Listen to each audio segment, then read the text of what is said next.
Hey guys, welcome back to the next video. In this video, we are going to upgrade our to the next version 2 of our fixed update or recreate deployment strategy.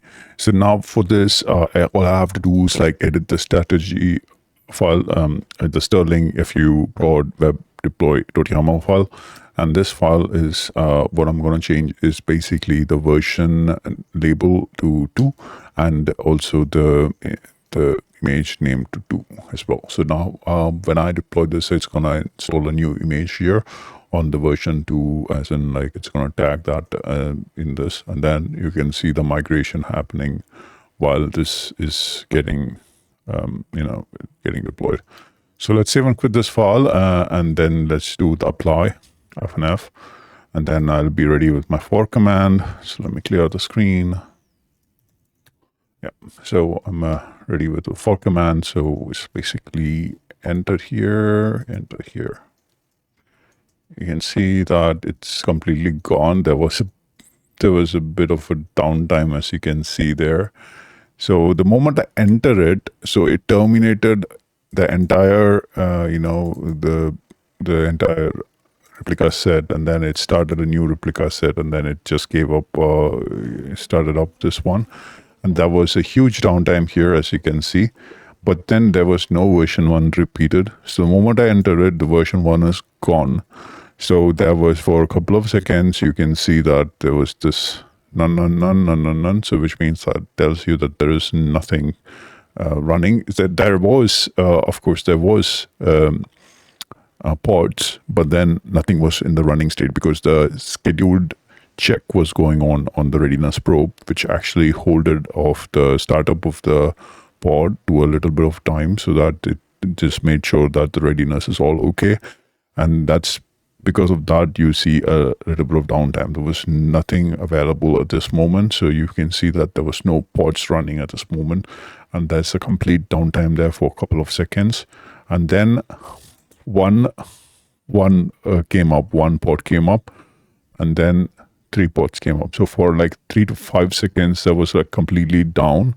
Nothing actually did work. There was we've never seen this kind of a downtime in the previous one, as in rolling update. But then we were able to see the older version reflecting on our pods, on our URLs. And here you can see after 3 to 5 seconds, there is no older version. This is basically the newer version of version 2 everywhere. So that's pretty much is what I want to show you on the hands-on. But I want to also give you some description over here in terms of what exactly happened in terms of the pod. So let's examine this.